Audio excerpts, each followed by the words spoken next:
Now, if the statistics have not shocked you up to now, do not worry. We have 2 days to go through this. And the next presentation will be just about more. And before I introduce Professor Alfred Agwanda from the University of Nairobi, there is a line you may be very familiar with on television every time there is a crime somewhere. Sometimes you've heard a police officer saying, it is a normal crime. There is nothing like a normal crime. The purpose of this, painting the picture, Dr. Maraguri has gone through it, and Professor Agwanda will go through it, is so that we depart from that false normalcy of thinking that the death of a woman during birth is a normal death. There is no such thing as a normal death. Let's now go through the analysis of the 15 counties in focus today, and let me introduce Professor Alfred Agwanda from the University of Nairobi, as I request the technical teams again to fade the lights. Professor Agwanda.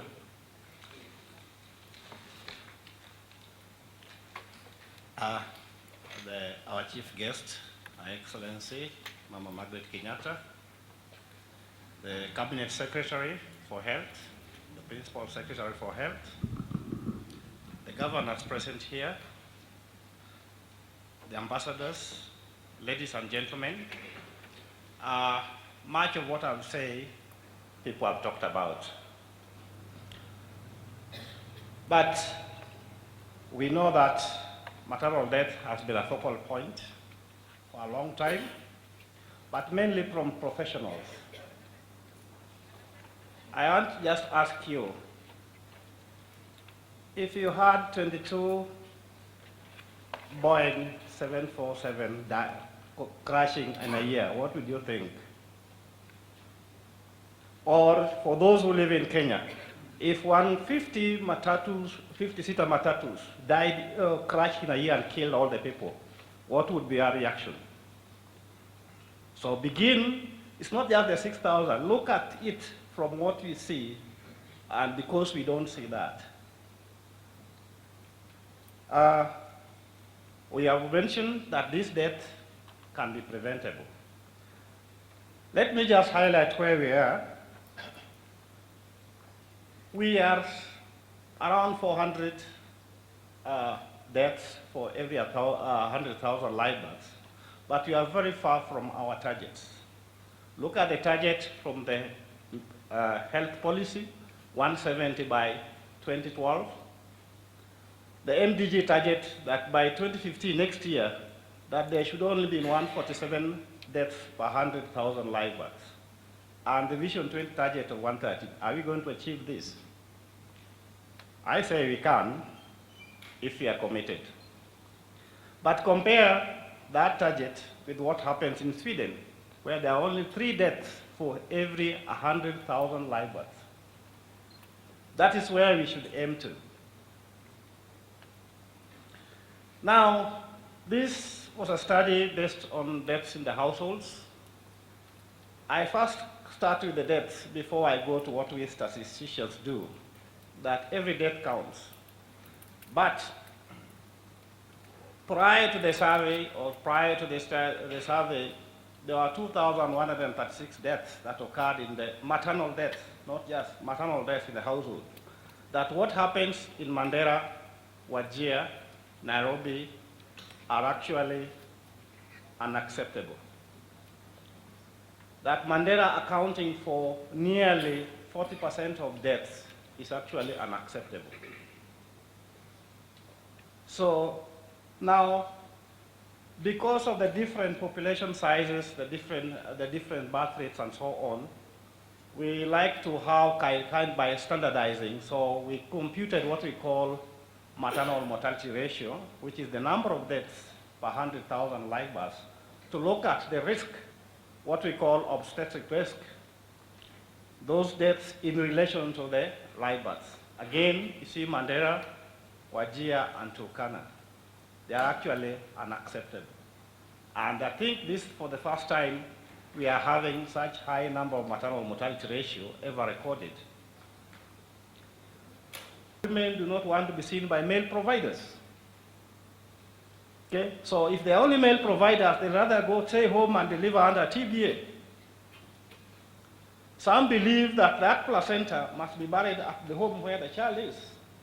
So how do you give provision that they'll have their placenta to be buried at the home?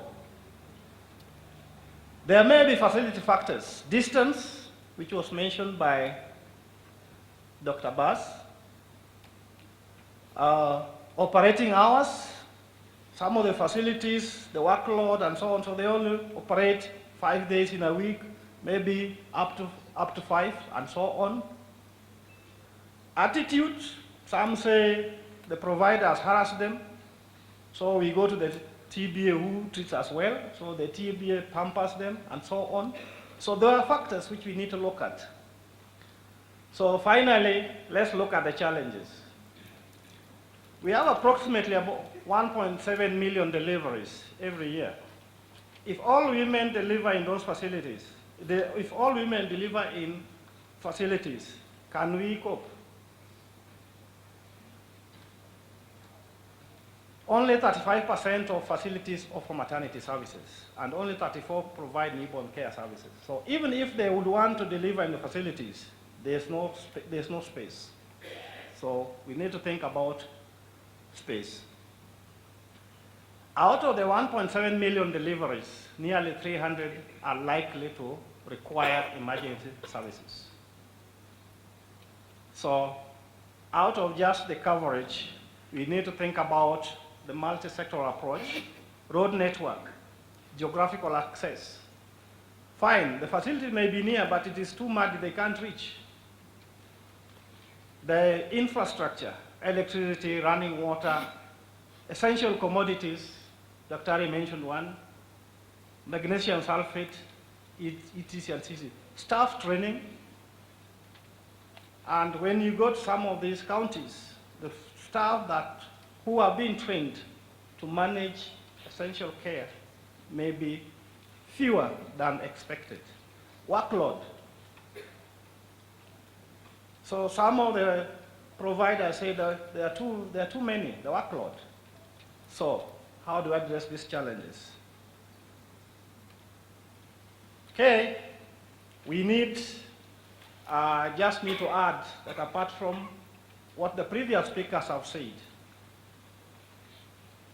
there's one essential thing, evidence about what we are doing. So let us improve the evidence. We need to look at registration, birth, deaths, causes of death. We need to look and support the maternal and perinatal death surveillance because it provides us how people say if you don't know where you are going, you'll never know when you'll have reached. So we need to know that where we are going. So we need to look for evidence. And this is where I ask those in the health sector in the counties, the governors, there are already important elements that can provide you the evidence to show what you are doing. Scale up that so that the health workers, those responsible for collecting evidence, collect good quality data, report to you regularly so that you know what is happening in your county. So you need that data for decision making. Now, we also need to know what are some of the factors that influence maternal deaths. We know the immediate one that we can measure at the facilities, but what happens at home? Decisions at home, who makes the decisions? What are because some cite poverty. It is not just the facility fee, but they need to reach the facility. If you look at some places like in Turkana, where the nearest facility may be 100 kilometers away, so how do they reach that facility if they are to get the facility? So we need to investigate, particularly the direct factors that influence maternal deaths, especially in countries with high burden. And as mentioned by the director, I can't overemphasize the availability, accessibility, and quality of services for treatment of complications that arise during pregnancy, childbirth, and post-childbirth. Yes, if the best time to plant a tree was 20 years ago, the next best time is now. So that's my message. Thank you.